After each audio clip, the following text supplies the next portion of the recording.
Election result வெளியே வரப்போகுது. யாரு ஜெயிப்பாங்க அப்படின்னு நினைக்கிறீங்க, விருப்பப்படுறீங்க? விருப்பப்படுறது எல்லாமே டிவிக்கே தான் ப்ரோ. ஒரு சேஞ்ச் வேணும் நமக்கும், அதுக்காக டிவிக்கே தான். வேற எந்த கட்சி வரக்கூடாது அப்படின்னு நினைக்கிறீங்க? வரக்கூடாதுன்னு கிடையாது, டிவிக்கே வந்தா நல்லா இருக்கும், அவ்வளவுதான். அவங்க என்னத்த மாற்ற போறாங்க அப்படின்னு நீங்க ஆசைப்படுறீங்க? இவ்வளவு நாள் இருந்தவங்க மாத்தாத டிவிக்கே வந்தா மாத்துவாங்கன்னு ஒரு நம்பிக்கை இருக்கு. கண்டிப்பா மாத்தணும். கண்டிப்பா. இவ்வளவு நாள் எந்த கட்சியும் எதுவும் மாற்றல அப்படின்னு சொல்றீங்க இல்லையா? என்ன காரணம்? என்ன காரணம்னா, மொத்தமா வந்துட்டு பொதுவா ஒருத்தருக்கு இது நடக்கணும் அப்படின்னு சொல்லிட்டு எல்லாரும் சொல்லிட்டு போயிடுறாங்க. ஸ்பெசிஃபிக்கா ஸ்டூடெண்ட்ஸ்க்கோ இல்லை எதுவோ நாங்க இது வரைக்கும் எதுவுமே வாங்கினதில்லை. வந்தா சரி இளைஞர்களுக்கு ஏதோ ஒரு வாய்ப்பு கிடைக்கும் அப்படின்னு நம்புறோம். கண்டிப்பா டிவிக்கே தான் ப்ரோ. கண்டிப்பா டிவிக்கே தான். காரணம்? அவன் புதுசா அவர் வந்திருக்காரு, அவருக்கு வாய்ப்பு கொடுக்கணும் இல்லையா? ஸோ அதனால இன்னும் அவருக்கு ஃபேன் பேஸ் ஜாஸ்தியா இருக்கு, அவர் நிறைய பண்ணுவார், நிறைய பேர் நம்புறாங்க. அதனால கண்டிப்பா அவருக்கு ஒரு வாய்ப்பு கொடுக்கணுங்கிற ஒரு இதுதான். விஜய் ஆட்சிக்கு வந்துட்டாரு அப்படின்னா என்னெல்லாம் மாத்துவாரு அப்படின்னு நினைக்கிறீங்க? அவரால் என்னெல்லாம் மாத்த முடியும் அதெல்லாமே மாத்திடுவாரு அவரு. அதாவது இந்த முதல்வன் படம் பார்த்திருப்போம்ல, அந்த மாதிரி மாறுமா அப்படின்னு? கண்டிப்பா அதுக்கான வாய்ப்புகள் 100% இருக்கு. இல்ல, அவர் ஆட்சிக்கு வர்றதுக்கு காரணம் என்ன? அதாவது அரசியலுக்கு வர்றதுக்கு காரணம் என்ன?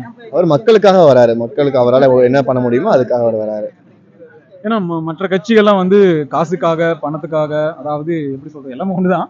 ஆனா இருந்தாலும் ஒரு புகழுக்காக வருவாங்க, வாழ்க்கையில் செட்டில் ஆகணும், பேரும் இப்படி சமூகத்து நடுவுல அவங்க பெரிய பேரும் புகழோட வாழணும் அப்படின்னு நினைக்கிறதுக்காக வருவாங்க. விஜய் எதுக்காக வராரு அப்படின்னு நீங்க நினைக்கிறீங்க? மக்கள்லாம் ஆசைப்பட்டாங்க ரொம்பவே, அதனால அவர் வந்திருக்காரு, அவ்வளவுதான். அதாவது மக்களுக்காகவே வராரு. இப்ப மற்ற கட்சிகளுக்கு எல்லாம் மற்ற ஆட்சியாளர்கள்ட்ட எல்லாம் நிறைய பணங்கள்லாம் இருக்கு, அதாவது மக்கள்கிட்ட இருந்து எடுத்த பணங்கள் நிறையவே இருக்கு.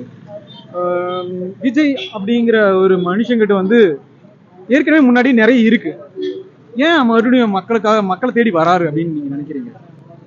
அதே மக்களுக்கு நல்லது செய்யணும் இன்டென்ஷன்லாம் அவர் வராரு, என்ன பொறுத்தளவு அதுதான். கண்டிப்பா பணத்தோட ஆசை இல்ல அவருக்கு, பண ஆசையெல்லாம் இல்ல, அதாவது புகழும் ஆசை இல்ல, எல்லாமே அவர்கிட்ட இருக்கு, ஆல்ரெடி எல்லாமே இருக்கு. ஆமா கண்டிப்பா. இருந்தாலும் அவர் வர்றதுக்கான காரணம் மக்களுக்காக சேவை செய்யறதுக்காக மட்டுமே வராரு. கரெக்ட் தானே? கண்டிப்பா. எந்த கட்சி வரக்கூடாதுன்னு நினைக்கிறீங்க? வரக்கூடாதுன்னா இல்ல, எனக்கு தெரிஞ்சு இவங்க தான் ஜெயிப்பாங்க. வரக்கூடாது நம்ம எப்படி நினைக்க முடியும், எல்லாம் மக்கள் எடுக்கிற இதுதானே முடிவு, அவ்வளவுதான். மே 4 எலெக்ஷன் ரிசல்ட் இல்லைங்களா? யாரு வின் பண்ணுவாங்க, அதாவது யாரு ஜெயிப்பாங்க அப்படின்னு நீங்க ஆசைப்படுறீங்க? டிஎம்கே அலையன்ஸ் வின் பண்ணுவாங்க. காரணம் இப்ப லாஸ்ட் 5 வருஷத்துல நிறைய சமூக நீதியுடைய மேம்பாட்டுக்கு நிறைய வேலை பண்ணியிருக்காங்க. பெண்களுடைய முன்னேற்றத்துக்கு பாதுகாப்பு இல்லை, பெண்களுடைய முன்னேற்றத்திற்கு பாதுகாப்பு பொதுவாக இருக்கு, பெண்களுடைய முன்னேற்றத்திற்கு ஏகப்பட்ட வேலை பண்ணியிருக்காங்க. நிறைய விஷயங்கள் விடியல் பயணம் அப்படின்லாம் சொல்றோம் இல்லைங்களா?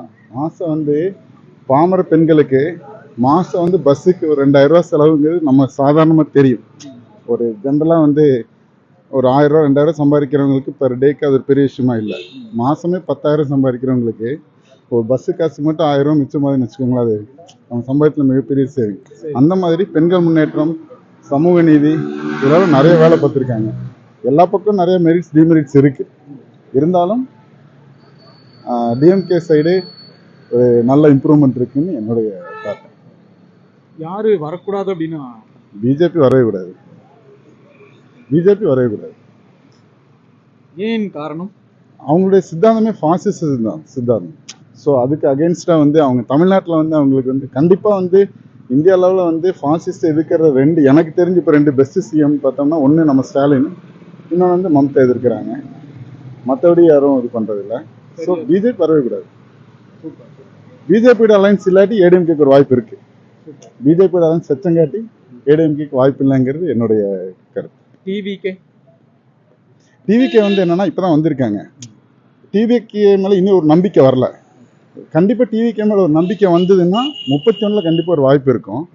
இப்போ என்ன ரிசல்ட் வருது நாளைக்கு பார்ப்போம், நாளைக்கு தெரிஞ்சிடும் இல்லையா? மே 4 எலெக்ஷன் ரிசல்ட் யாரு ஜெயிக்க போறாங்க அப்படின்னு நினைக்கிறீங்க? யாரு ஜெயிக்கிறாங்க விருப்பப்படுறது இல்லை, திருப்பி திமுக தான் வருது. நம்ம ஸ்டாலின் தலைவர் தான் ஒரு ஆட்சி அமைக்கிறாரு, வேற யாரும் இல்லை, அதுதான் நடக்க போகுது. அவரை தவிர வேற யாராவது வருவாங்களா? வரக்கு வாய்ப்பு இல்லையே, அந்த அளவுக்கு யாரும் வேலை செய்யல. இப்போ புதுசாக வர்றவங்க எல்லாம் போய் நம்ம உட்கார முடியாது இல்லை. கரெக்டு தானே? டிவிகேக்கு வாய்ப்பு கம்மி தானே? ஆமா. யாரு வரக்கூடாதுன்னு அப்படி நம்ம வந்து இந்த ஜனநாயக நாட்டுல வந்து யார் வரக்கூடாதுன்னு நம்ம யாரும் ஆசைப்பட முடியாது. அவங்கவுங்களுக்கு வந்து அவங்க இது திறமை இருக்கு. திமுக வந்து ஆட்சி அமைச்சிருக்கு, அதனால திருப்பி வரண்டா நமக்கு வந்து எல்லாத்துக்குமே சிறுபான்மையினருக்கு எல்லா சமுதாய மக்களுக்கு வந்து நல்லது செய்யுங்கிறது நம்ம நம்பிக்கையா இருக்கிறோம். அதான் உண்மை.